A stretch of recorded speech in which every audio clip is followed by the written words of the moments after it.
Bonjour. On va continuer aussi avec les yoga calmes. Quelquefois dans la vie, on trouve qu'on a besoin d'avoir un type de yoga pratique plus doux que tous les jours, ou dans l'ashtanga ou vinyasa, même avec les pilates, les exercices sont assez forts quelquefois.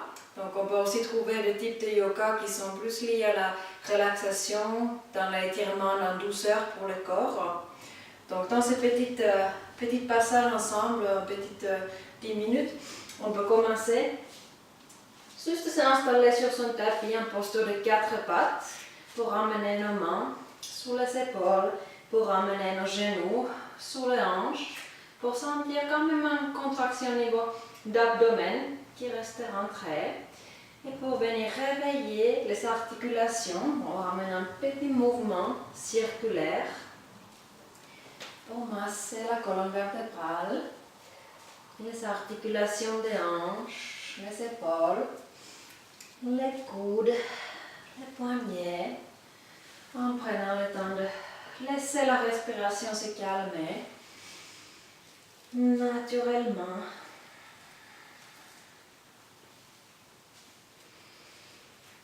Pour laisser le mouvement s'amplifier, pour improviser, pour relâcher la nuque.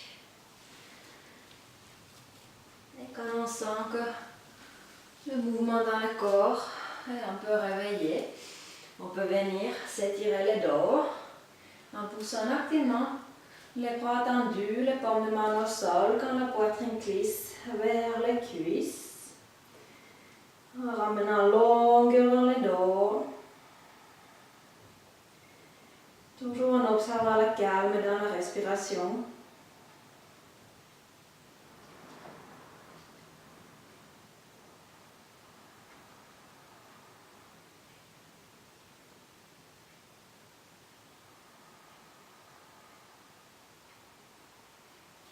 Et on peut monter.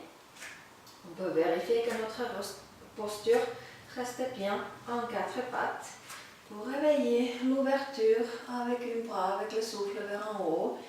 Et en expirant, rotation de côté. Inspire, ça c'est juste un mouvement agréable pour encore réveiller le haut du corps, pour amener la mobilité naturelle avec le souffle. Quelques répétitions d'un côté à l'autre.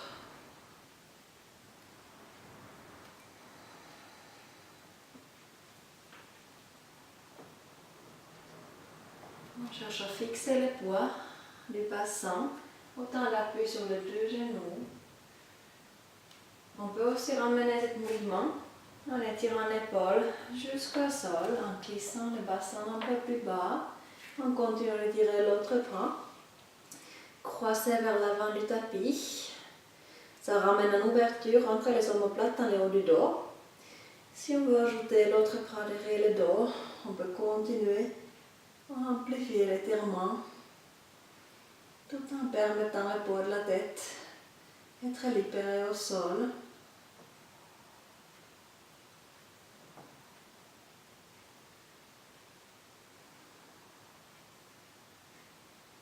Et le retour doucement. Donc celle-là, bien sûr, on répétera pour les 2 côtés. Après, pour les étirements du bas du corps, on peut guider le genou vers l'avant. C'est ce qu'on cherche là, de venir trouver une ouverture devant la laine. Donc on laisse talon juste en dessous le crétiliaque, l'autre côté, en descendant pour ramener les avant-bras. On peut rester en demi-hauteur pour rouler les épaules basses, ou si c'est agréable, guidant le poids de la poitrine vers l'avant.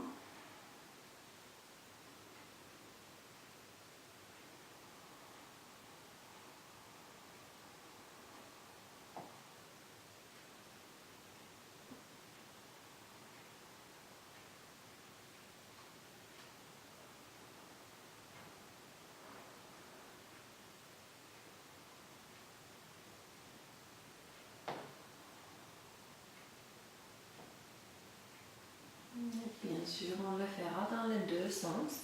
On pourrait reculer le poids sur le fessier pour rapprocher l'autre genou juste devant les plantes des pieds et en ramenant là.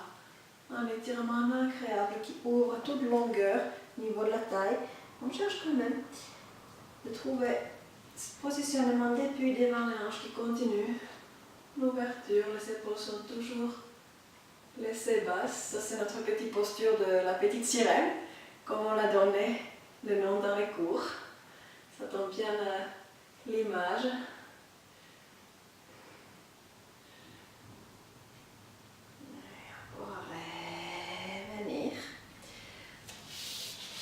Accompagner les genoux vers l'avant. On peut croiser pour ramener deuxième direction, niveau de la rotation depuis le bas du corps. En restant assise fermement sur les deux côtés de fessier. Et en guidant le regard au-dessus de l'épaule, derrière le dos. Tous ces étirements, on peut bien sûr faire avec la jambe étendue aussi. On n'a pas besoin de plier la jambe en dessous, selon la souplesse des genoux et aussi l'ouverture naturelle au niveau des hanches qui permet d'adapter les mouvements.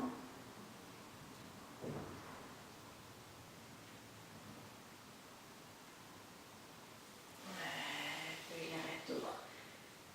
Donc deuxième variation, c'était d'avoir la jambe devant, exactement dans le même étirement. Si on a les deux jambes pliées, à partir de là, on voudrait kiler l'autre genou qui déjà descend là au-dessus. On pourrait avoir un brick devant nous, ou même les deux. Ou comme Mukhasan, c'est là qui veut dire qu'on veut fixer, rester assis sur les deux côtés de fessier. Jamais on tire sur le genou, on accompagne la jambe tranquillement pour qu'il puisse se poser naturellement à sa place. Bonne ouverture, au niveau des sacro-iliaques, dans les pas du dos, juste en haut de fessier aussi, on sent le travail musculaire. Dans l'ouverture, c'est ce qu'on cherche de venir étirer d'abord le dos en longueur, juste en haut, on peut rester là. Si c'est agréable en gardant le dos maintenu, on peut descendre en demi-hauteur, les coudes sur le brick, ou encore plus bas, avec le poids de fond qui va descendre sur le brick. En restant autant qu'on veut. C'est une des postures yin qu'on veut bien garder plus longtemps pour sentir les effets dans les tissus musculaires profonds. Les sensations dans le corps vont changer pendant le temps qu'on y reste.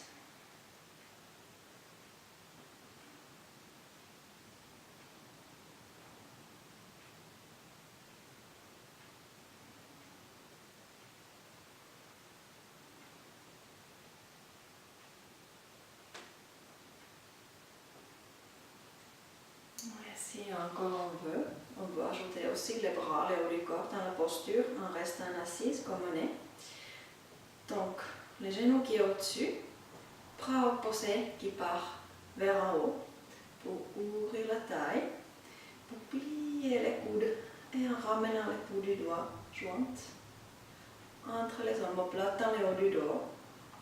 En faisant attention qu'on ne va pas laisser partir les côtes flottants, les casques thoraciques vers l'avant. On peut toujours garder cet engagement comme si vous voudriez imaginer de rapprocher les crêtes iliaques direction les côtes flottantes. Quand on trouve le positionnement, on peut fermer les yeux et observer l'amplitude de la respiration au niveau de la cage thoracique, au niveau du cœur. Pour relâcher les tensions musculaires au niveau des trapèzes, dans le haut du dos, au niveau des épaules.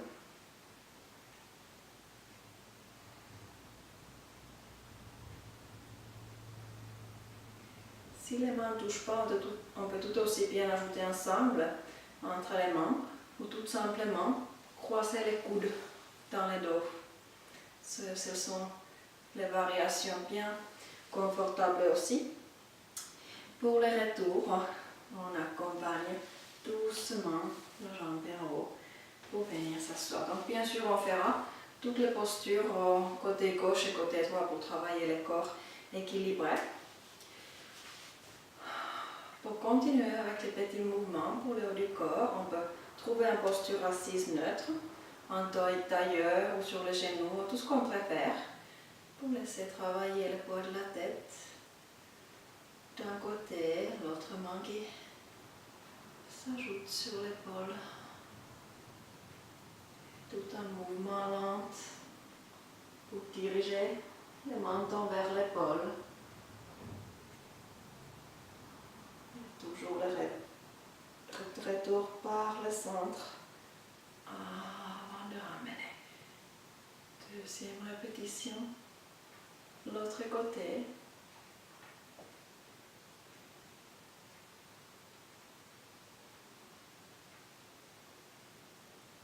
On peut tout aussi bien faire l'exercice des 4 h 15 de Putta. C'est là qui veut dire qu'avec les yeux fermés, on laisse la tête tourner très lentement d'un côté. Là, sur la vidéo, c'est très rapide. Donc réellement, quand vous prenez le temps, vous pouvez rester plusieurs minutes, rien que pour aller sur un côté, pour y rester avant de repartir.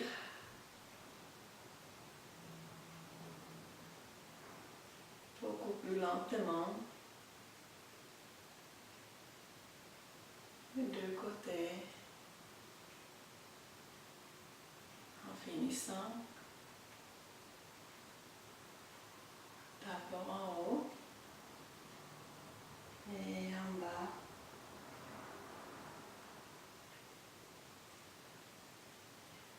Toutes celles-ci, donc ça peut prendre un minimum 5 minutes juste pour faire les 4 directions très lentement pour observer le voyage imaginaire dans notre univers avec les yeux fermés. Ça donne des sensations très agréables pour calmer l'esprit, surtout avant les méditations ou avant de se calmer après la journée. On peut étirer les doigts entrelacés derrière le dos pour ouvrir l'espace devant la poitrine, pour continuer à pousser les ischions au sol.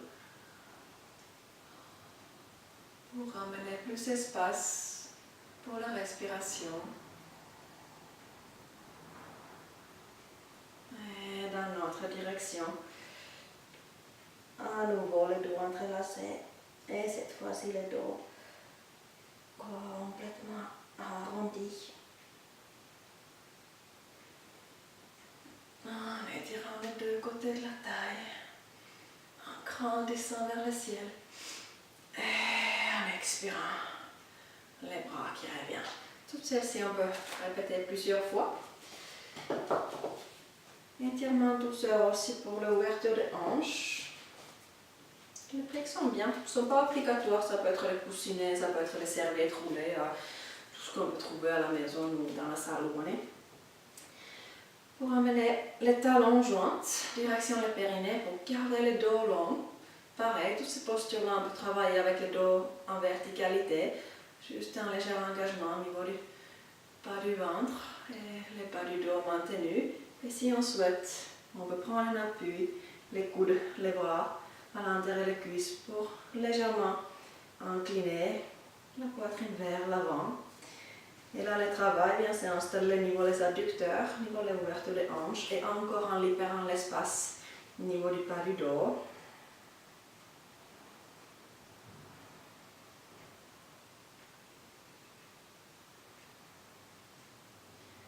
Dans toutes les postures, on peut rester autant qu'on veut. Tous les mouvements qu'on vient de faire là maintenant, on pourrait déjà faire une demi-heure pour la pratique, quand on prend son temps calme. Après, pour choisir sa posture préférée de yin, pareil, on utilise les matériels qu'on en aura. Les serviettes, les petits oreillers, les petits coussinets, tout ce qu'on peut avoir. Par exemple, pour le petit koala, comme on a nommé celle-là, en ramenant une petite tissu sous les chevilles. Encore un peu plus grande. Juste pour faire une petite isolation du sol. Et pour utiliser le bolster, on va installer à l'intérieur des cuisses. en créant un espace, en vérifiant qu'on est toujours confortable, les ischions vers les talons, sans écraser entièrement les poids, juste pour laisser le haut du corps venir s'installer avec une côté de jour sur le coussinet. On pourrait ajouter une deuxième couverture dans les bas du dos, un petit coussinet qui indique un petit poids supplémentaire dans cet espace qui correspond au niveau du premier et deuxième chakra. Et pour laisser observer la détente, le rythme cardiaque qui se calme, avec le rythme de la respiration pareil, qui vient se ralentir. Vous pouvez mettre un petit chanson, une petite minuteur, quelque chose qui est agréable pour minimum 5 minutes, même 5 à 10. Bien sûr, on a le droit de tourner la tête pendant qu'on y reste. Donc ça pour le petit koala. Deuxième qu'on fait souvent, c'est le Supta Pada Konasana qui continue depuis l'ouverture des hanches. Pour utiliser la même installation, en ramenant les bas du dos contre le bolster pour rapprocher les talons. On pourrait mettre pareil, des petits coussinets ou serviettes roulées pour maintenir le poids. Les genoux, si le genou ne descend pas jusqu'au sol, en descendant doucement, toute délicatesse pour le bas du dos qui vient prendre les formes courbe naturelles avec les formes de bolster. Là, dans celle-là, on peut ajouter le petit coussinet sur le cœur, ou bien sûr pour fermer les yeux, pour laisser le corps entièrement rentrer facilement dans les postures de relaxation et la détente. Une très bonne posture pour laisser ouverture au niveau des pectoraux, pour relâcher les épaules et élargir l'espace au niveau des cages thoraciques. Le retour se fait toujours délicatement, donc pareil, une fois que vous êtes bien installé, profitez de la posture plusieurs minutes dans le calme et après le retour qui se fait en ralentissant.